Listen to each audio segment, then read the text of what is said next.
Hello friend, welcome back my YouTube channel are के craft stitching 8। तो आज की वीडियो में हम लेडीज ट्राउज़र पैंट की कटिंग एंड स्टिचिंग करेंगे। तो चलिए वीडियो को स्टार्ट करते हैं। यहाँ पर मैंने पैंट कटिंग करने के लिए जो फैब्रिक लिया है वो है 2 मीटर, और इसकी जो हमें तैयार लेंथ चाहिए वो चाहिए यहाँ पर 36 इंच। तो हमें फैब्रिक को इस तरीके से 2 फोल्ड में करना है, और यहाँ पर मैं फ्रंट और बैक दोनों पार्ट बराबर निकालूंगी, छोटे बड़े नहीं निकालूंगी। इसमें क्या होता है कि इसकी जो मोहर है वो कभी भी नहीं घूमती है। तो देखिए इस तरीके से सबसे पहले लेंथ नाप लेंगे। तो लेंथ हमने नाप ली है। अब लेंथ नापने के लिए हमें क्या करना है, तो देखिए इस तरीके से जो हमें इसको हमने 2 फोल्ड किया था, अब इसको 4 फोल्ड में रखना है।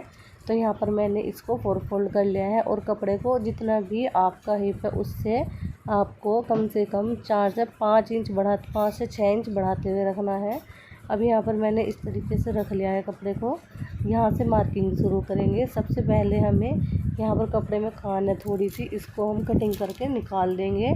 तो चलिए यहाँ पर जो खान है इसको मैं निकालूंगी, क्योंकि यहाँ पे कपड़ा तिरछा था तो इसको यहाँ पे कटिंग करके निकाल दिया है। अब उसके बाद यहाँ से हमें 2.5 इंच छोड़ना है, इलास्टिक ऐड करते हैं जिसमें हम इलास्टिक डालने के लिए। तो यहाँ पे हमने ये नेफे के लिए छोड़ा है जिसमें हम इलास्टिक ऐड करते हैं। 2.5 इंच मैंने यहाँ पे छोड़ा है इस तरीके से, और इसको यहाँ पे मैंने सीधा कर दिया है। अब यहाँ से हमें चाहिए लेंथ। तो देखिए तैयार लेंथ हम देख लेंगे। उससे पहले हमें क्या करना है कि आपकी जितनी भी कमर है उसमें आपको सिर्फ 3 इंच ऐड करना है, चाहे आपकी कमर कितनी भी हो। तो यहाँ पर जो कमर थी वो थी 9 इंच, इसमें 3 इंच ऐड करेंगे तो 12 इंच हो जाएगा। तो मैंने 12 इंच पे निशान लगा दिया है। अब यहाँ से आपको निकालना है अपने हिप का साइज़। आपका जितना भी हिप है उसका चौथाई भाग निकाल लीजिए, और उसमें 2.5 इंच ऐड कर लीजिए।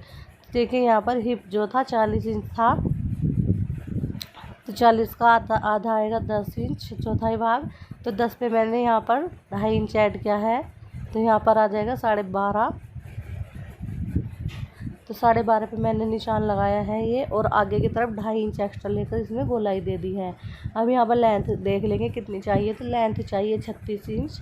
36 इंच पे निशान लगाया और निशान को यहाँ पर सीधा कर दिया है, और यहाँ पर मैंने 2.5 से 3 इंच नीचे बॉटम फोल्ड करने के लिए छोड़ा है फैब्रिक। तो देखिए इस तरीके से हमें यहाँ पर इसका जो है हमारा सेंटर निकालना है। हमने जो हिप वाला निशान लगाया था इसको हम सेंटर करेंगे। अब इसका सेंटर निकाल कर सीधी लाइन ड्रॉ कर देंगे इसमें एक।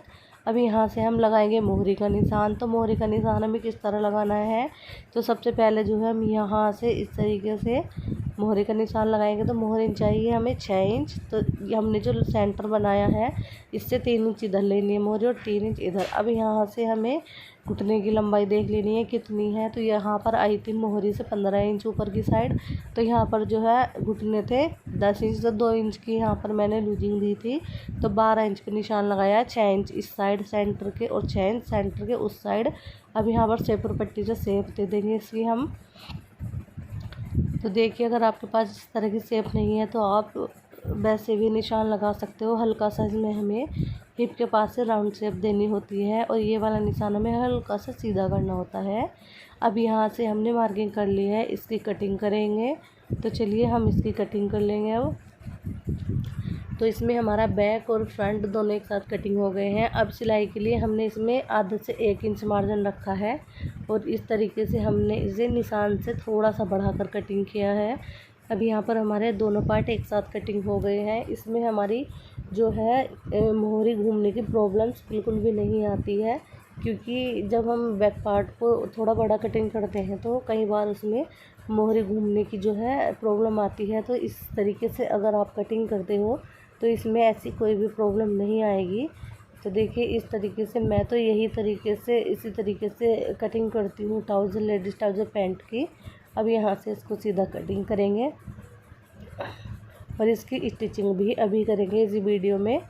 तो देखिए वीडियो को पूरा वॉच कीजिएगा। अब यहाँ पर हमारी जो है पैंट कटिंग हो चुकी है। अब इसके जो ऊपर के पार्ट थे वो जुड़े हुए थे, तो उनको हम बीच में से कटिंग करके निकाल देंगे, क्योंकि हमें टोटल 4 पार्ट चाहिए इस तरीके से। तो यहाँ पर मैंने इसको बीच में से कटिंग कर दिया। सेम तरीके से इसको भी हम यहाँ से कटिंग करेंगे। तो दोनों को मैंने कटिंग कर दिया। चलते हैं अपनी सिलाई मशीन की तरफ, इसको करेंगे स्टिचिंग। तो स्टिचिंग कैसे करनी है आप यहाँ पर देख लीजिए अच्छे से।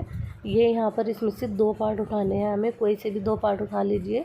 कपड़े की जो सीधी साइड है वो अंदर की तरफ रखनी है, उल्टी साइड ये सीधी साइड है अंदर की तरफ रखनी है दोनों की। और आसन की साइड से हमें अभी सिलाई नहीं लगानी है, इस वाली साइड से हमें सिलाई लगानी है जहाँ से हमारा जो फैब्रिक है एकदम सीधा है। देखिए आसन वाली साइड से बाद में सिलाई लगेगी। और फिर इसको हम जब सिलाई लगा देंगे तो ये इस तरीके से कुछ खुल जाएगा। फिर हम इसके ऊपर बिल्कुल बराबर सेंटर के सिलाई लगा देंगे ऊपर से, जिसको हम टॉप स्टिचिंग बोलते हैं। तो दोनों पार्ट को इसी तरह से तैयार करेंगे। तो चलिए मैं दोनों पार्ट को रेडी करके दिखाती हूँ। तो यहाँ पर हमने दोनों पार्ट स्टिच कर लिए हैं। अब हमें क्या करना है, इस तरीके से खोल के रखना है इस पार्ट को। और सीधी साइड हमने देखिए ये जो है ये सीधी साइड है। अब दूसरे कपड़े की सीधी साइड इसके ऊपर रखेंगे, यानी कि अंदर की तरफ रखेंगे। दोनों पार्ट की हमारी सीधी साइड अंदर की साइड है और उल्टी साइड ऊपर की साइड है। इस तरीके से रखने के बाद अब हम यहाँ पर इन दोनों के आसन बराबर से पकड़ेंगे और इनको स्टिचिंग करेंगे। इधर से भी हम इसी तरीके से स्टिचिंग करेंगे। तो चलिए यहाँ पर मैं सिलाई लगा दूँगी। तो सिलाई मैंने लगा दी है। अब सिलाई लगाने के बाद इस तरीके से हम इसको खोल लेंगे। यहाँ पर देखिए इसको बनाना बहुत ही आसान है। अब यहाँ पर इसको हमने खोल के रख लिया है पैंट को। अब यहाँ से हमें नेफा फोल्ड करना है। तो आपको जितना भी नेफा फोल्ड आपने रखा था इसमें 2.5 इंच या 3 इंच उतना ही आपको फोल्ड कर लीजिए। तो यहाँ पर कुछ इस तरीके से मैं नेफा फोल्ड करूँगी इसका। तो चलिए नेफा फोल्ड कर देती हूँ मैं इसका। और नेफा फोल्ड करने के बाद हम इसकी मोहरी बनाएंगे। तो नेफा मैंने यहाँ पर फोल्ड कर दिया है और इसका ये जो है थोड़ा सा हमने खुला रखा है यहाँ पर, जिसमें हम इलास्टिक ऐड करेंगे। अब इसकी जो मोहरी है इनको हम स्टिचिंग करेंगे। तो देखिए आप जहाँ पे इलास्टिक डालते हैं वहाँ से तैयार लेंथ नाप लीजिए नीचे की साइड। और नापने के बाद जो भी कपड़ा एक्स्ट्रा है उसको आप फोल्ड कर लीजिए, बॉटम फोल्ड कर लीजिए। तो यहाँ पर देखिए इस तरीके से इसको आसान से एकदम से बराबर करते हुए रखना है, अच्छे से सेट करते हुए कपड़े को। तो यहाँ पर मैंने इसको अच्छे से रख लिया। अब यहाँ से लंबाई नापेंगे कितनी है। तो देखिए इसका जो आसन रह जाएगा सिलाई के बाद 12 इंच रह जाएगा। अब यहाँ से हमें लेंथ देखनी है। तो लेंथ हमारी 36 इंच यहाँ पे आई थी और हमारा 2.5 इंच फैब्रिक आगे की साइड बच गया था। तो इसको हम फोल्ड कर देंगे, इसका बॉटम फोल्ड करेंगे। तो दोनों को हमें इसी तरीके से दोनों साइडों से नाप लेना है, तैयार लेंथ हमें कितनी चाहिए। देखिए यहाँ पर मैंने तैयार लेंथ नाप ली है दोनों साइडों से। और यहाँ पर मैंने निशान भी लगा दिया है। अब ये निशान लगाने के बाद हम इनको मोहरी को कर लेंगे फोल्ड।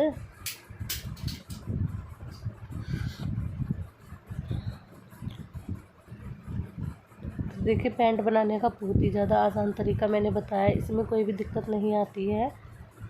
अगर आपका कुछ भी डाउट है तो आप कमेंट कर सकते हो, मैं उसमें क्लियर कर दूँगी आपका जो भी डाउट होगा। देखिए इस तरीके से हमने जो मार्किंग की थी यहाँ पर दोनों को अच्छे से यहाँ पर देख लेंगे हम। अब हमने जो मोहरी ली थी 6 इंच की, 6 इंच में इस तरीके से निशान लगाएंगे नीचे वाली साइड भी। और इनके निशान जो है हम यहाँ से भी मिला लेंगे निशान को। क्या आसन आपको कितना चाहिए, तो मुझे चाहिए था 12 इंच आसन। अब यहाँ से हमने घुटने की भी चौड़ाई नाप ली है जो कि हमें 12 इंच चाहिए थी।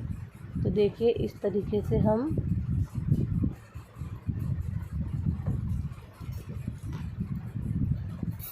यहाँ से आधा इंच मैंने लिया है सिलाई में सिर्फ मार्जिन। और ये 12 इंच हमारा आसन बच गया है तैयार। इन निशानों को मिला देंगे और नीचे की साइड भी हम दूसरे वाले पार्ट से सेम तरीके से निशान लगा लेंगे। तो देखिए इसी से हम नीचे की साइड भी निशान लगा लेंगे। कुछ इस तरीके से इसको उठाना। और यहाँ पर हल्के हल्के निशान आ गए हैं क्योंकि ये जो कपड़ा है बहुत ही ज़्यादा हल्का था। तो देखिए निशान यहाँ पर आ गए हैं। अब ये निशान आने के बाद हमें क्या करना है, यहाँ पर सिलाई लगाएंगे पहले और फिर हम इसका बॉटम फोल्ड करेंगे। पहले हम सिलाई लगा देंगे फिटिंग की, उसके बाद बॉटम फोल्ड करेंगे। इस तरीके से। आप चाहे तो पहले बॉटम भी फोल्ड कर सकते हो, बाद में सिलाई लगा सकते हो। तो वो मैंने कर लिया। अब इलास्टिक ऐड करेंगे इसमें। तो इलास्टिक ऐड करने के लिए इसमें से हम इस तरीके से यहाँ पर 8 इंच हम कम करेंगे। देखिए जितना भी आपका ये जो है सिल्कर रेडी हुआ है, इसमें से 8 इंच कम कर देंगे हम।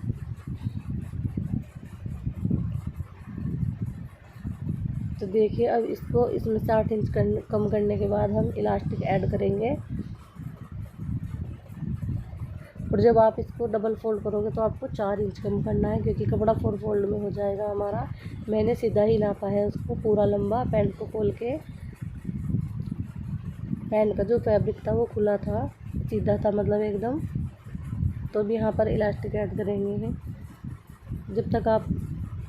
जब तक मैं इसके इलास्टिक इसके अंदर ऐड करती हूँ, आप प्लीज़ अगर आपको वीडियो अच्छी लगी तो मेरे चैनल को सब्सक्राइब जरूर कीजिएगा, वीडियो को कमेंट कीजिएगा, वीडियो को ज़्यादा से ज़्यादा शेयर कीजिएगा और कमेंट में ज़रूर बताइएगा कि आपको ये पैंट बनाने का तरीका कैसा लगा। तो इस तरीके से हमें यहाँ पर इलास्टिक ऐड करनी है। तो मैं फटाफट से यहाँ पर इलास्टिक ऐड कर लेती हूँ पूरे पैंट में, और उसके बाद आपको दिखाऊँगी। तो इलास्टिक देखिए पूरी पैंट में हमारी जो है ऐड हो चुकी है, और ये बिल्कुल सही आएगी जो तरीका मैंने बताया है। इस तरीके से आप डालोगे तो इलास्टिक। अब इसके सेंटर में एक सिलाई लगा देंगे, बीच में एक सिलाई, सिर्फ एक सिलाई लगाएंगे इसके बीच में हम। सिलाई किस तरीके से लगानी है, कपड़े को खींचते हुए रखना है, बिल्कुल हमें इलास्टिक को खींचते हुए रखना है और सिलाई लगानी है।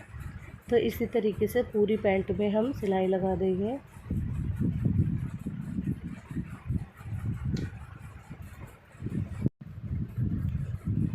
तो बिल्कुल खींचते हुए हमें इलास्टिक को ऐड करना है इस तरीके से। तो देखिए इस तरीके से अगर आप लेडीज ट्राउज़र पैंट बनाते हो तो बहुत ही अच्छी बनती है। आप इसमें थोड़ा सा लेडीज़ प्लाजो वाला लुक भी दे सकते हो, जिसमें 8 से 10 इंच मोहरी रखते हैं। अगर आप वो भी बनाओगे तो बिल्कुल भी नहीं घूमता है और बहुत ही अच्छी फिटिंग आती है। तो देखिए इस तरीके से हम यहाँ पे, अगर आप प्लाजो बनाते हो तो जो हमने 3 इंच इसमें लूजिंग की थी कमर में, आप वहाँ पर 5 से 6 इंच कर लीजिए और सेंटर इस तरीके से निकाल लीजिए। तो ये जो है तिरछा विरछा नहीं होगा और एकदम सीधा बनेगा प्लाजो। तो देखिए इसका फाइनल लुक मैं आपको दिखाती हूँ, कैसा बनने के बाद इसका फाइनल लुक ये है। Thank you.